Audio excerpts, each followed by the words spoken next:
नंदगांव शहर की main market में ठाकुर जनरल स्टोर नाम की एक बड़ी सी दुकान थी। बाहर से चमचमाती हुई, अंदर से भरी हुई। लेकिन वहां का मालिक राम अवतार ठाकुर जितना बड़ी दुकान का मालिक था, उतना ही छोटा उसका दिल था।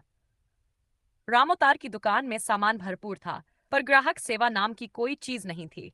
वह अक्सर ग्राहकों से बदतमीजी करता, सामान कम तोलता और दाम ज्यादा वसूलता। उसकी सबसे बड़ी बात यह थी कि वो खुद को राजा समझता और बाकी सबको गुलाम। हमारे पास आना है तो नियम हमारे चलेंगे, वो अक्सर कहा करता। गरीब आदमी दुकान में घुसता नहीं कि उसका चेहरा बन जाता खट्टा, और अमीरों से भी बात ऐसे करता जैसे उनसे कोई एहसान कर रहा हो। धीरे धीरे शहर में राम अवतार की बदतमीजी के किस्से मशहूर होने लगे। बच्चों को चॉकलेट में कम टॉफी देता, बड़ों को टूटा सामान थमा देता। रामू मिस्त्री एक दिन अपने बेटे के साथ दुकान पर गया। भैया, ये 5 रुपए की टॉफी देना। राम अवतार ने 5 रुपए की जगह 3 टॉफियां ही थमा दी। रामू बोला, भैया, ये तो 3 ही हैं। रामोतार चीख पड़ा, हमारी दुकान में नाप तोल हम तय करते हैं, ज्यादा सवाल जवाब नहीं। रामू चुपचाप लौट गया, लेकिन मन में आग सुलग उठी। उसी शाम को रामू मिस्त्री, शालू दीदी जो महिला समिति की प्रमुख थी, और मास्टर जी जो रिटायर्ड शिक्षक थे, एक चाय की दुकान पर मिले। बस बहुत हो गया इस ठाकुर का अहंकार, शालू बोली। हाँ, पूरे मोहल्ले में कोई खुश नहीं उससे, मास्टर जी ने भी हामी भरी। तब रामू बोला, क्यों ना हम सब मिलकर कोई ऐसा प्लान बनाए कि उसे उसकी असली औकात दिखा दें। एक हफ्ते के अंदर पूरा मोहल्ला मिलकर एक योजना बना चुका था। अगले दिन से ठाकुर जनरल स्टोर में सन्नाटा छा गया। न कोई ग्राहक, न कोई आहट। पहले तो राम अवतार को लगा शायद बारिश की वजह से सब घर में हैं। लेकिन 2 दिन बीत गए। क्या हुआ ये सबको? वह बड़बड़ाया। वहीं पास में लक्ष्मी नारायण की छोटी सी दुकान थी। अब वहां भीड़ उमड़ पड़ी। राम अवतार को गुस्सा आने लगा।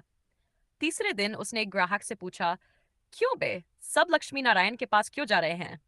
वो ग्राहक बोला, क्योंकि वो हमें इज्जत देता है और तू तो हमसे जैसे नौकरों की तरह पेश आता है। अब भुगतो अकेले। चौथे दिन महिला समिति की सदस्याएं एक बैनर लेकर उसकी दुकान के सामने पहुंची। ठाकुर जनरल स्टोर, जहां सामान कम, कीमत ज्यादा और इज्जत नहीं मिलती। अब लोगों की भीड़ वहां तमाशा देखने लगी। स्थानीय पत्रकार भी पहुंच गए। सुनिए ठाकुर जी, क्या कहना है आपके ग्राहकों की शिकायतों पर? राम अवतार बुरी तरह चेंप गया। उसे लगा था कि उसकी दुकान सबसे बड़ी है तो वो खुद भी सबसे बड़ा है। लेकिन अब जब सबने मिलकर उसका बहिष्कार कर दिया, तो उसका घमंड चूर चूर हो गया। उस रात राम अवतार पहली बार अकेला बैठा रोया। उसे समझ आ गया कि वो जितना भी बड़ा दुकानदार हो, ग्राहक ही उसका असली धन है। अगली सुबह उसने अपनी दुकान के बाहर एक बोर्ड लगाया, नई शुरुआत, अब मिलेगा सही सामान, पूरी इज्जत और प्यार के साथ। उसने ग्राहकों से माफी मांगी, बच्चों को टॉफियां मुफ्त बांटी, और सबसे पहले लक्ष्मी नारायण के पास जाकर कहा, भाई, तू ही मेरा आईना बन गया। लक्ष्मी नारायण मुस्कुराया और बोला, समझदार वही होता है जो समय रहते सबक सीख ले। अब रामोतार की दुकान पर फिर भीड़ लगने लगी थी। लेकिन इस बार वह सभी को राम राम कहकर स्वागत करता, सामान पूरा तोलता और बच्चों को खुद हाथ से टॉफी देता। उसका चेहरा अब मुस्कान से भरा होता था, और दिल इज्जत से। अंत में नंदगांव ने ये कहानी अपने बच्चों को सुनानी शुरू कर दी। जो ग्राहक को छोटा समझे वो खुद छोटा बन जाता है, और जो हर ग्राहक को राजा माने वही असली दुकानदार होता है।